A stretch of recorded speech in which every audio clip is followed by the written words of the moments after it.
Assalamualaikum warahmatullahi wabarakatuh. Waalaikumsalam. Suaranya agak kenceng ya. Iya.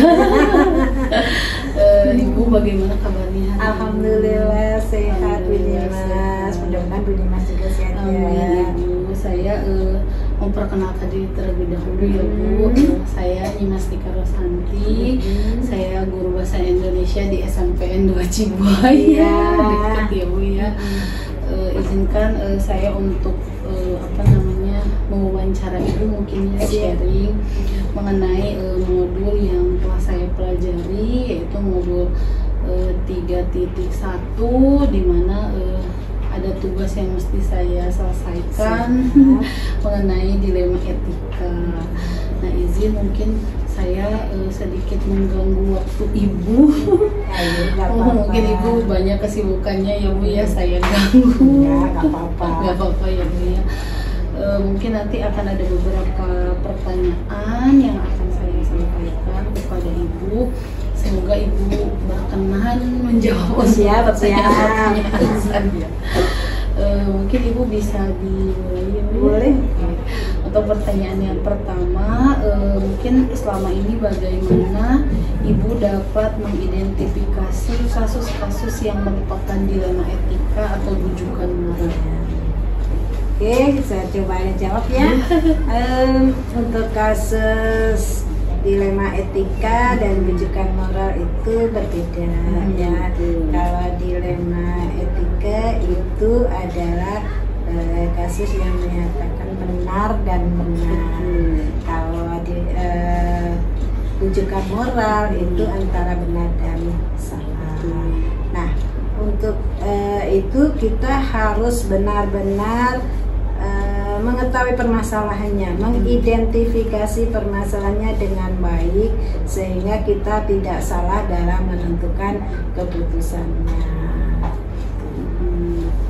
Jadi kalau yang namanya permasalahan harus terlebih dahulu diidentifikasi, betul, biar tahu nih mungkin ya penyebabnya itu dari apa gitu. Biar kita tidak salah dalam mengambil keputusan. Betul. Jadi kalau udah diidentifikasi mungkin nanti penanganannya akan tepat mungkin ya. Oke. Mungkin untuk pertanyaan selanjutnya, selama ini bagaimana Ibu menjalankan pengambilan keputusan di sekolah Ibu, terutama untuk kasus-kasus di mana ada dua kepentingan yang sama-sama benar atau sama-sama mengandung nilai kebajikan? Ya. Untuk penyelesaian kasus dilema etika yang menyatakan itu sama-sama benar dan mengandung nilai kebajikan itu yang pertama adalah berdasarkan aturan ya. Nah, tapi tidak hanya berpatok atau berdasar pada aturan saja, tapi juga harus memperhitungkan nilai-nilai kemanusiaan dan nilai-nilai kebajikan. Karena kalau kita hanya berdasarkan aturan saja, maka akan menghasilkan keputusan yang kurang pas gitu. Ya Bu ya, jadi kalau kita nggak sesuai dengan nilai kemanusiaan mungkin ada yang sedikit tersinggung gitu ya Bu ya. Kadang penerimaan setiap orang berbeda ya Bu ya, apalagi mungkin kasusnya di lingkungan sekolah ya Bu ya, di Cibuaya mungkin beragam gitu ya Bu. Saya sama-sama di sekolah di Cibuaya ya. Masalahnya Masya Allah kalau tidak dihadapi dengan baik ya Bu ya, kadang banyak menimbulkan masalah yang lain gitu ya Bu. Mungkin ada langkah-langkah nggak Bu dan prosedur gitu, seperti apa sih yang biasa Ibu lakukan selama ini mengatasi kasus-kasus yang terjadi? Ya, untuk mengatasi permasalahan khususnya kasus dilema etika itu ada langkah-langkah yang saya ambil sebagai pimpinan di sini di SMA Negeri 1 Cibuaya. Yang pertama adalah mengidentifikasi masalah. Di permasalahan apa itu kita identifikasi terlebih dahulu. Kemudian yang kedua, mengumpulkan data-data yang faktual. Dan yang ketiga juga menghadirkan pihak-pihak yang terkait dengan masalah tadi. Jadi pihak-pihak yang terkait kita ajak ngobrol, kita ajak berdiskusi, kita ajak sharing tanpa ada rasa menyalahkan atau menyudutkan. Kemudian dari hasil identifikasi, pengumpulan data, hasil ngobrol kita dengan pihak yang terkait, itu kita diskusikan lagi, kita musyawarahkan lagi dengan staf saya atau dengan para wakasek seperti itu. Masya Allah Ibu, langkah-langkahnya sudah sesuai sekali ya Bu ya.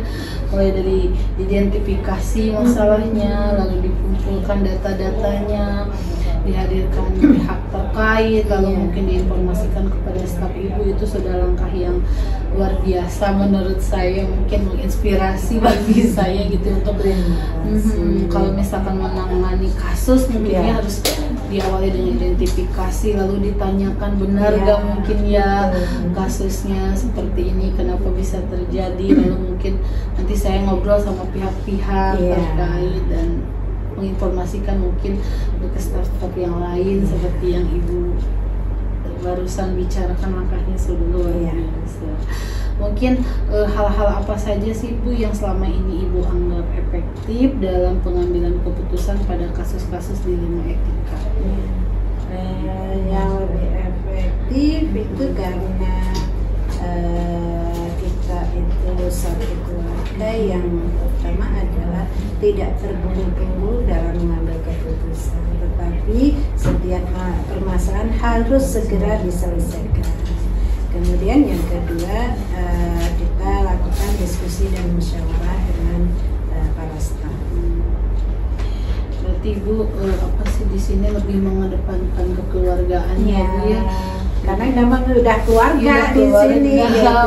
Sehingga hasil yang kita putuskan nanti itu yang terbaik. Iya betul. Jadi memang karena kalau satu keluarga pasti akan saling menyayangi ya Bu ya, saling mendukung dalam hal apapun. Terus juga tadi Ibu menyebutkan bahwa tidak terburu-buru mungkin ya dalam mengambil keputusan gitu, biar keputusannya mungkin juga tepat. Gitu. Mungkin untuk pertanyaan selanjutnya, hal-hal apa saja yang selama ini menjadi tantangan dalam pengambilan keputusan pada kasus-kasus dilema etika? Alhamdulillah kalau di SMA Cibaya tidak ada tantangan yang berarti lah kan.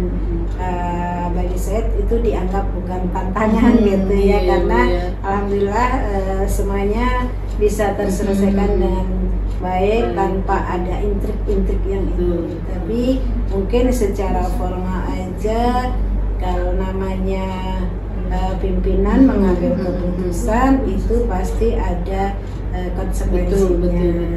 Mungkin orang yang terkena imbasnya akan mendiamkan, akan cuek gitu seperti itu. Masya Allah ya Ibu, jadi lebih menganggap segalanya itu bukan tantangan ya Bu ya. Masya Allah sekali, luar biasa. Ibu masih menginspirasi saya gitu ya Bu, ternyata memang nilai kekeluargaan itu penting. Lalu apa namanya, tidak terburu-buru dalam mengambil keputusan. Terus tidak segala sesuatu yang Ibu hadapi Ibu anggap tantangan gitu ya, semuanya ayo aja kita jalani gitu, kita selesaikan secara bersama gitu. Mungkin untuk pertanyaan selanjutnya Ibu masih ada beberapa pertanyaan. Apakah Ibu memiliki sebuah tata cara atau jadwal itu dalam menyelesaikan kasus dilema etika, atau Ibu misalkan langsung menyelesaikannya di tempat? Kalau jadwal nggak ada ya kan, namanya kasus kan tidak dijadwalkan. Betul.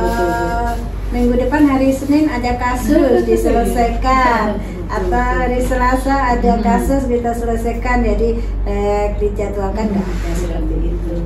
Intinya setiap ada kasus segera diselesaikan, dan diselesaikan bukan berarti di tempat, tetapi tadi kita ajak ngobrol, kita diskusikan sehingga ada solusi dan ada penyelesaian. Tidak ditunda-tunda. Iya, kalau benar itu bisa numpuk ya Bu, masalahnya gitu. Ini belum selesai, iya, ada lagi. Betul. Jadi namanya masalah berarti Ibu langsung aja diselesaikan gitu, biar tidak jadi beban ya Bu ya. Kalau masalah banyak tuh numpuk jadi beban mungkin ya gitu. Oke Bu, untuk pertanyaan selanjutnya, adakah seseorang atau faktor-faktor yang selama ini mempermudah atau membantu Ibu dalam pengambilan keputusan? Ya. Kalau faktor-faktor, asal kita melalui tahap-tahap yang sudah ditentukan, sudah seperti biasa kita laksanakan, itu sangat mudah sekali untuk menyelesaikan. Kalau pihak-pihak paling dengan para staf, karena dari apa yang kita dapatkan itu kita diskusikan, kita musyawarahkan dengan staf Wakasek untuk mengambil keputusan yang hasilnya insya Allah yang terbaik. Insya Allah Ibu, luar biasa berarti ya Ibu, dengan staf gitu ya Bu ya. Menganggap semuanya keluarga, jadi jika ada apa-apa mungkin mereka bisa saling gitu ya. Nggak ada istilahnya staf atau sek yang nggak tahu masalah. Betul, pasti tahu karena tahu. kita menyampaikan. Betul. Mungkin akan Ibu langsung atasi gitu ya Bu, bersama-sama agar cepat selesai mungkin ya, seperti itu. Mungkin Ibu ini pertanyaan terakhir dari semua hal yang telah Ibu sampaikan. Pembelajaran apa yang dapat Ibu petik dari pengalaman Ibu dalam mengambil keputusan dilema etika? Dalam mengambil keputusan kasus-kasus dilema etika, yang pertama bahwa kalau ada masalah itu segera diselesaikan. Yang kedua, mengambil keputusannya tidak boleh terburu-buru, ya, tidak boleh tergesa-gesa, melalui tahap-tahapan. Kemudian yang ketiga, kita diskusi dan musyawarah untuk mendapatkan keputusan yang terbaik. Ya berarti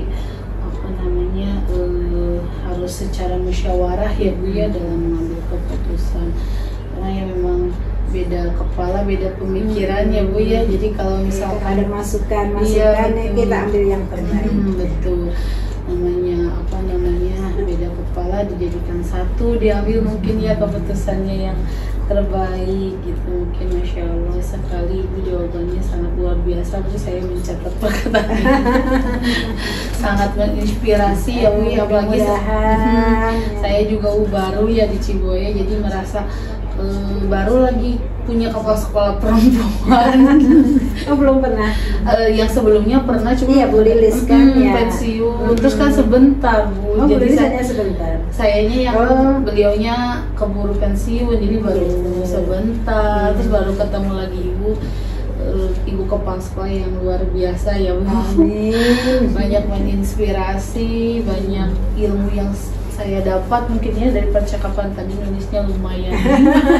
Masya Allah luar biasa. Mungkin Ibu ada sedikit wejangan untuk saya mungkin barangkali. Bu Eka, Bu Nyimas ya dari SMP 2 Cibuaya sebagai CGP Angkatan 11. Mudah-mudahan kegiatan Ibu di CGP diberikan kemudahan, kelancaran, walaupun banyak hambatan insya Allah dapat dilaksanakan. Kemudian nanti menghasilkan hasil lulus dengan nilai yang diharapkan, nilai yang memuaskan. Kemudian hasil dari CGP bisa diimplementasikan ke sekolah, terutama ke peserta didik, dan bisa menjadi pemimpin pembelajaran yang baik. Ibu terima kasih banyak, Masya Allah meluangkan waktunya dari tadi mungkin ya Bu ya. Saya sempat ragu, takutnya Ibu banyak kesibukan gitu ya Bu. Alhamdulillah, selagi ada waktu insya Allah. Insya Allah ya Bu ya. mungkin saya doakan mudah-mudahan kebaikan ibu meluangkan waktu kepada saya, Allah ganti berlipat ganda. Amin. Ibu juga selalu sehat. Amin. Perjalanan ibu lumayan jauh dari rumah ke sini ya Bu, Iya. perjuangannya Masya Allah. Kalau lihat saya mungkin menurut saya paling jauh, ternyata ibu ada yang lebih jauh lagi. Kalau tinggal di mana? Saya tinggal di Jakarta, ibu. Oh, dekat Jakarta. 15 menit. 15 menit betul ibu, ya Allah. Lihat ibu, ternyata ibu perjuangannya padahal usianya Masya Allah, tapi Sudah 55 tuh tahun. udah Ya. 55 tahun. Apa 25 ya? 25 ya Bu. Meni hayang Iya, pengen muda aja iya, Bu, gitu. tapi Semangatnya semangat, yang Ibu. muda Iya, banget. betul, luar biasa Ibu, semoga sehat selalu ya Amin. Bu ya, lancar segala sesuatunya. Amin. Di sini tidak banyak masalah. Amin, ya, Bu, amin, ya. alhamdulillah. Ada Saya mintanya ke mudahnya. Allah begitu. Iya betul ya Bu. Dimudahkan dalam Dimudahkan, tugas. betul, ya. betul. Segala sesuatunya mudah, mungkin itu saja mungkin ya Bu Ya. ya. Mohon maaf sekali Terima kasih, mengganggu sama-sama. waktunya. Ibu sehat, keluarga Amin. sehat, Amin, amin. semuanya juga sehat. Ya, gitu oke. ya, Bu, ya. Salam ya, sehat selalu, sukses. Terima kasih. Assalamualaikum Ibu. Waalaikumsalam.